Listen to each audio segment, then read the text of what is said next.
आप लोगों ने पूछा था ना कि एप्लीकेशन कब आ रहा है। आ गया है, तो डाउनलोड कर लेना। हमारे कार्यक्रम के जो डिस्क्रिप्शन है उसमें आपको आज वाले कार्यक्रम के डिस्क्रिप्शन में वो उसका लिंक मिल जाएगा। आप वहाँ ज़रूर जाइए, उसे डाउनलोड करिए, अपने मोबाइल में रखिए। प्रत्येक दिन का पंचांग आपको वहाँ मिलता रहेगा। मैं अब प्रत्येक दिन आप लोगों को कुछ अच्छी बातें वहाँ पे लिख दिया करूँगा, उसे ज़रा संभाल लेना। और प्रत्येक दिन का कार्यक्रम भी आपको वहाँ मिलेगा, पर वो अगले महीने की 5 तारीख के बाद में। रवि रावल जी जिन्होंने एप्लीकेशन तैयार किया है, उन्होंने मुझे ये बात कहने को कही है कि पंडित जी सबको बोल दीजिएगा कि 5 रेटिंग ही देंगे और ज़रूर कुछ न कुछ लिख भी देंगे। इससे एप्लीकेशन का भविष्य सुधर जाता है हमारे भारत की तरफ। दूसरी बात है, प्रत्येक दिन का कार्यक्रम तो वहां मिलेगा ही, कुछ अच्छी चीजें भी आपको वहां मिल जाएंगी। इस वजह से उसे जरूर एप्लीकेशन को डाउनलोड करिए और पता नहीं देख लीजिए, अगर कुछ अच्छा लगे तो जरूर सबको बता दीजिए। शुरू करते हैं आज का कार्यक्रम।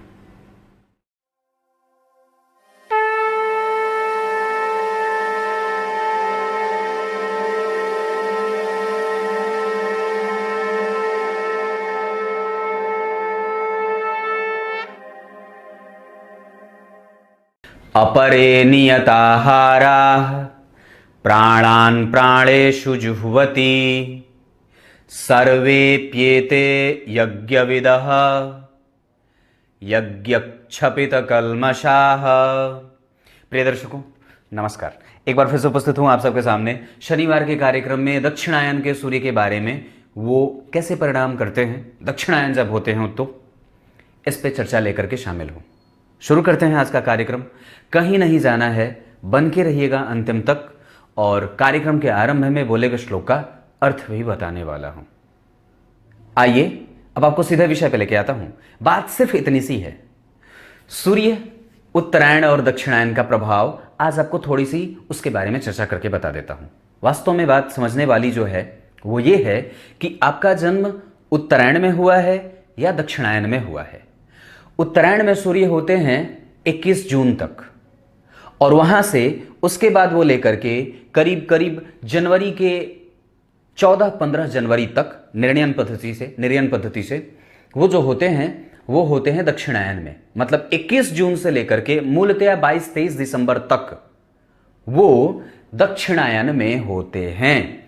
और इस दौरान वो क्रमशः 6 राशियों में, जैसे मिथुन राशि के पार करने के बाद जब वो कर्क राशि में सूर्य का गोचर आरंभ होता है, जब वो राशि परिवर्तन करके मिथुन राशि से कर्क राशि में आते हैं, तो अगले 6 राशियों तक, जैसे कर्क के बाद सिंह, कन्या, तुला, वृश्चिक, धनु राशि तक, और जब वो मकर राशि में प्रवेश करते हैं तब उसे वहां से उत्तरायण काल शुरू होता है, जो धार्मिक काल कहा जाता है। वहां पे सूर्य बली होते हैं, सर्वाधिक सभी शुभग्रह सबसे ज्यादा बलशाली और बल से युक्त होकर के प्रभाव देने लगते हैं।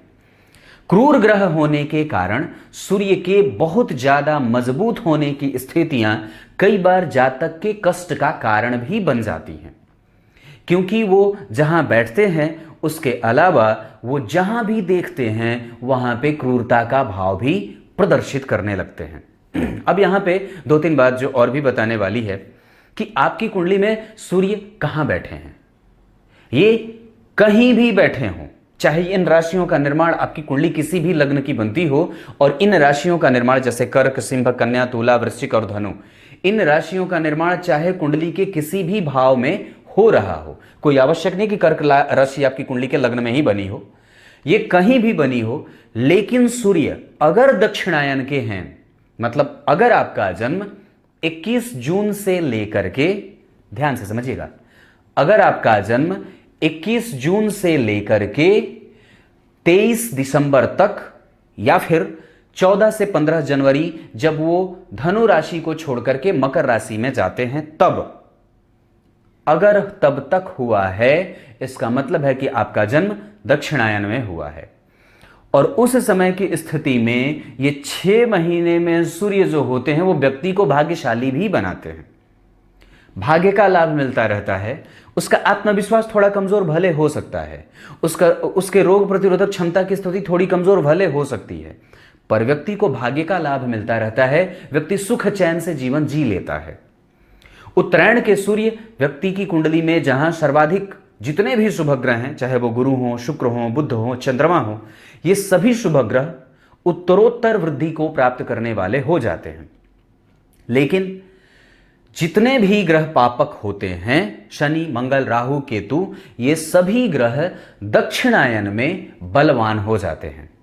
दक्षिणायन वालों के जीवन में जो समस्याओं का घर द्वार होता है वो थोड़ा कष्टप्रद होता है, पर वस्तुतः अगर हम भाग्य की बात करते हैं तो उत्तरायण वालों की अपेक्षा दक्षिणायन में सूर्य जो होते हैं वो व्यक्ति को भाग्यशाली बना देते हैं।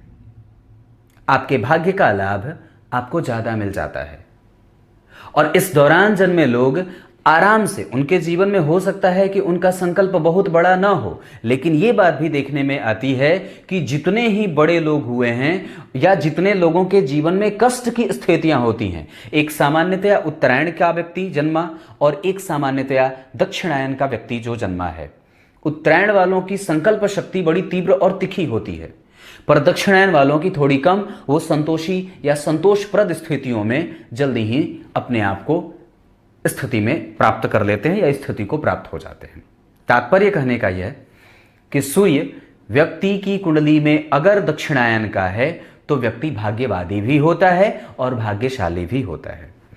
दक्षिणायन में सूर्य व्यक्ति को भाग्य का लाभ देते हैं और भाग्य से उसको सहयोग प्राप्त होता रहता है।